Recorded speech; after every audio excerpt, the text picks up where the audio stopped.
এত ভালো ভালো কাজ করি। ছোটবেলায় মা বলতো তোর পরীর মতো একটা বউ হবে,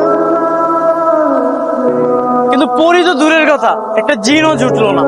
আমি সত্যিকারের পড়ি, তোমাদের পৃথিবীতে বেড়াতে এসেছি। আর আমি লিওনেল মেসি, ঢাকায় ঘুরতে আসছি। Nice to meet you.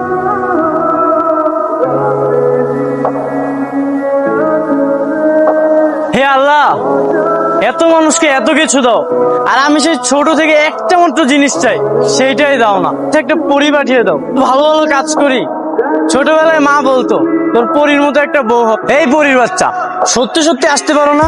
এভাবে কল্পনা দেশে লাভ আছে? সারা দিনের বেলা তোর স্বপ্ন দেখি। এই বুদ্ধু, আমি সত্যিকারের পড়ি, তোমাদের পৃথিবীতে বেড়াতে এসেছি। আমি লিওনেল মেসি, ঢাকায় ঘুরতে আসছি। Nice to meet you. আমি মানুষ না, আমি পড়ি। বাচ্চাদের মতো জন্মদিনের ড্রেস পরে আসলে পরী হওয়া যায় না। পরীরা উঠতে পারে, পরীদের সত্যিকারের ডানা থাকে। আসলে সত্যিই পরী? এখন আমার বিশ্বাস হয়ে গেছে, কোনো ডাউট নেই। Thank you.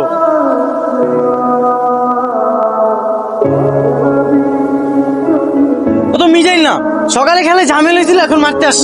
ওকে তো আমি সব ভুলিয়ে দিয়েছি, ও তো তোমাকে চিনতে পারবে না। চলো, চিনবে না?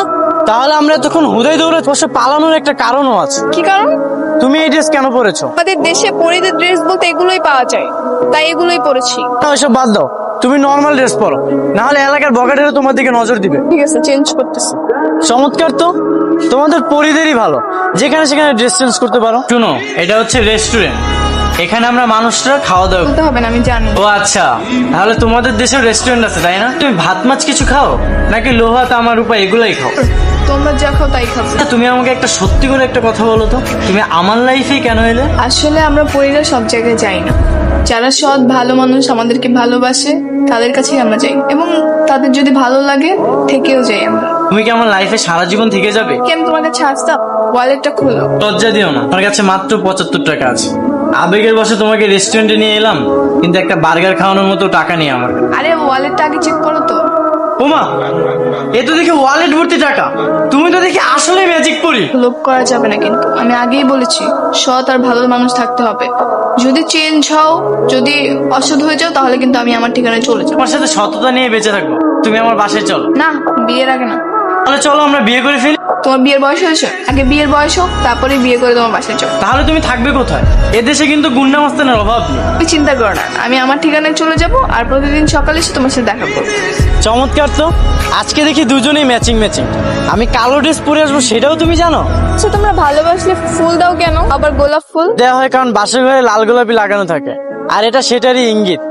আসছে আমাদের বাসর রাতের দিন। একে তো দিয়েছো প্লাস্টিকের ফুল, তাও আবার দিয়েছো ভুল ইনফরমেশন। তুলন করে সুইডেনের রাজা দ্বিতীয় চার্লস।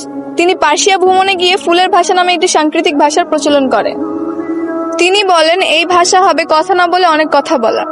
যেমন কেউ যদি কাউকে হলুদ ফুল দেয়, তাহলে বুঝতে হবে সে তাকে হতাশা করছে, এবং কেউ যদি কাউকে পার্পল রঙের গোলাপ ফুল দেয়, তাহলে বুঝতে হবে সে ক্ষমা প্রার্থী।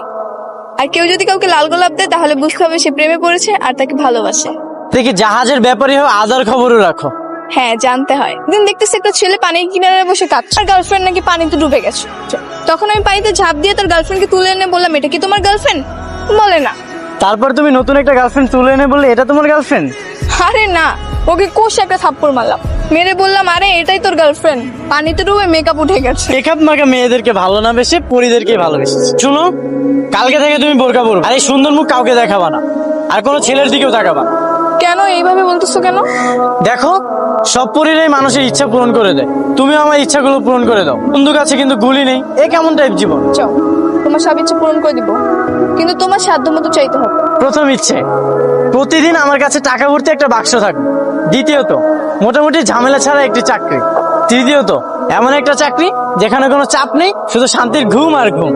চতুর্থত, আমার অফিস রুমটা হবে এসির রুম। ঠিক আছে, কাল সকালে তোমার সব ইচ্ছে পূরণ হয়ে যাবে।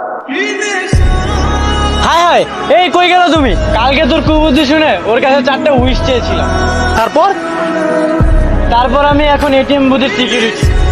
এই যে আমার বাক্স ভর্তি টাকা, এই যে শান্তির ঘুম, আর এই যে এ তো দেখি পুরাই বাস।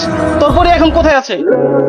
আমার লোভী হয়ে যাওয়ায় ওর শর্ত ভেঙে গেছে, সেজন্য সে চলে গেছে।